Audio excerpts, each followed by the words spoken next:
Hello everyone, I welcome you all to Academy, where you can aim for higher goals, aware of those goals, and achieve them through Academy. Academy is for you to take the right decision, to move in the right direction, and to reach at the right destination. Today, we are going to learn how to create surface-based cylindrical periodic lattice structures in nTopology. So here, we are initially considering the cylindrical Cartesian coordinate system. Uh, using that, uh, using that, we are generating cylindrical cell map, and we are incorporating the our surface based unit cells such as gyroid and diamond and other unit cell as well. And using that, at the end, we are trying to generate the periodic unit cell. So let's start that. First, we can give the file name as TPMS based cylindrical periodic lattice structure. Okay, and we can add a description as well, the design of TPMS based cylindrical periodic periodic lattice structures. Okay, and our section name as TPMS cylindrical periodic lattices. Okay, now here we need a periodic lattice block, and with respect to that we need a cylindrical cell maps, and next we need a unit cells such as TPMS as per in topology software. So let's do it one by one. First, let's select the periodic lattice. We can get it from lattice tab. Here we have the lattice. Just select the periodic lattice. So select it. In nTopology, we can find this periodic lattice from here as well, like suppose periodic lattice. Okay, this is also another way to find the periodic lattice block. They used to call as a block. We have now, what do we observe? Hmm? Now we need to define unit cell and cell map and the unit cell parameter. It depends on the unit cell which we are going to give. Okay, so uh, give the let's define this one by one. Okay, so first of all, we need unit cell. So we can get the unit cell from lattice tab itself. Here the unit cell is already existed.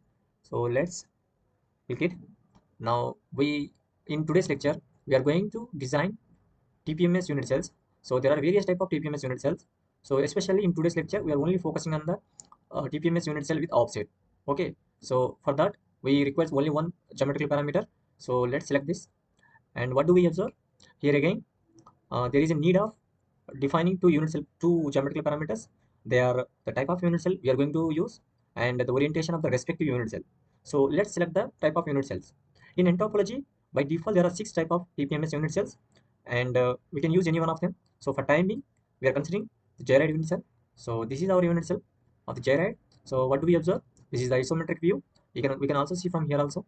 So here it is clear that again the local coordinate system such as u, v, w, and the outer this box is a bounding box of this. If you want to means if you don't want to see them, then just simply go to the settings, and here in display view setting we can uncheck the UVW guide and as well as bounding box guide. So this is our unit cell of the gyroid unit cell with one offset parameter. So let's place this TPMS unit cell with the offset within the unit cell block. So now just minimize this. And one more thing, if somebody wants to change the orientation, they can freely change it, but there is no that much there is no effect, there is no any effect on the just like a gyroid unit cell. Why? Because it is completely cubic symmetry. If any structure having the suppose 2D structure, so their in plane and out plane are matter. So in that regard, the orientation matters more a lot. Okay, so for now we are not going to change the orientation. If somebody wants to change, they can change the orientation. Suppose UVW or UWV or UWVWU, it is up to you. So we are going as it is. So let's minimize this. Now our second parameter is cell map. So till now what we have done, we have selected the unit cell type from the unit lattice tab. Okay, now our next step is designing the cell map, selecting the cell map. Where do we find that? We can easily find it from here, lattice tab itself, and we can go to here, and from here we can select the respective cell map either, or you can double click here. We have various type of cell maps. Okay, Okay, so it's up to you. Either you can select from here itself by clicking the double click, or you can select from like lattice tab, lattice block, or you can directly select if you are well means you are experienced person, then you can directly search cell map. Just simply type the cell map, okay, parameter, then you can get it everything here. Okay, so in today's lecture we are going to select the cylindrical cell map. Okay, just simply select that. Now what do we observe here? Again, within the cylindrical cell map we need to define various geometrical parameters. They are type of volume we are going to use, and we need to define the radius of the cell and the height of the cell and the number of count of the arc count. This is the number of count of arc. And if you are going to use the curved lattice or linear lattice, I will show you. And we need to define the frame. It is optional one. So if somebody wants to give the frame, they can give as per the requirement. So let's define them. In our first step we are going to select the volume. So let's select the volume, go to the create, and you can go to the primitive and select any one of them. So in today's lecture we are going to use the cylinder, so let's select the cylinder only. And we can minimize our unit cell. This is our cylinder with the size of suppose this is our initial point of this cylinder, and the final point is here, and which represents the height of the sample as up to 10 mm, and the radius of the cylinder is like 5 mm. So if somebody wants to change it, they can easily tune it like this. And if somebody wants to tune it, they can tune it. So like this one can tune everything, means as per the requirement. Let's go with that as it is.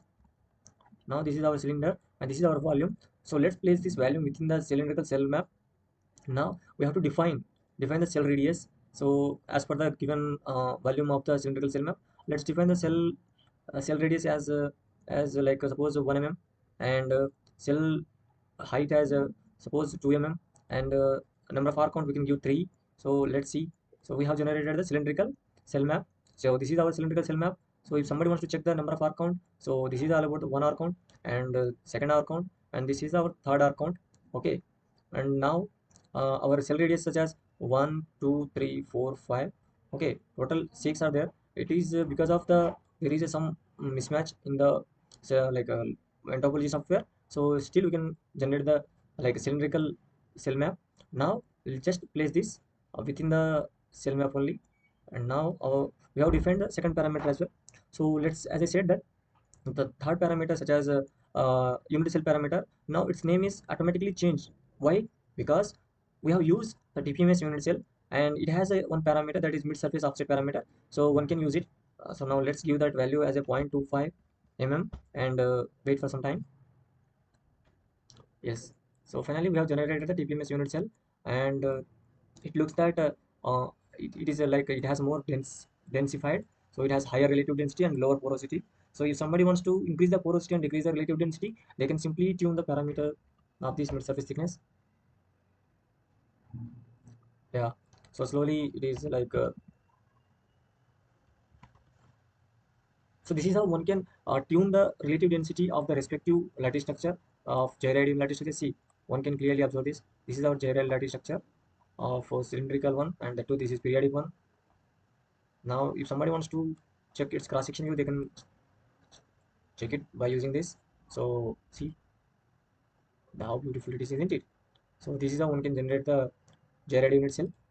And now if somebody wants to change the other unit cell also, they can freely change it. Let's go to the diamond one and look at it, what is going to happen. Yeah, see how beautiful it is.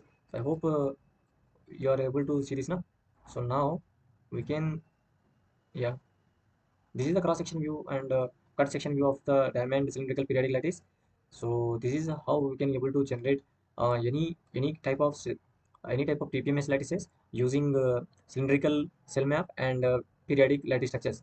So in our today's lecture we have learned how to design, so how to design TPMS cylindrical periodic lattices. So for that we initially selected the periodic lattice from lattice tab, and after that we have selected the a type of unit cell as a TPMS unit cell, and later on we have defined the type cylindrical cell map, and as per that respective geometric parameters we have defined. So with these uh, we are going to stop this. So I hope you understand. So thank you.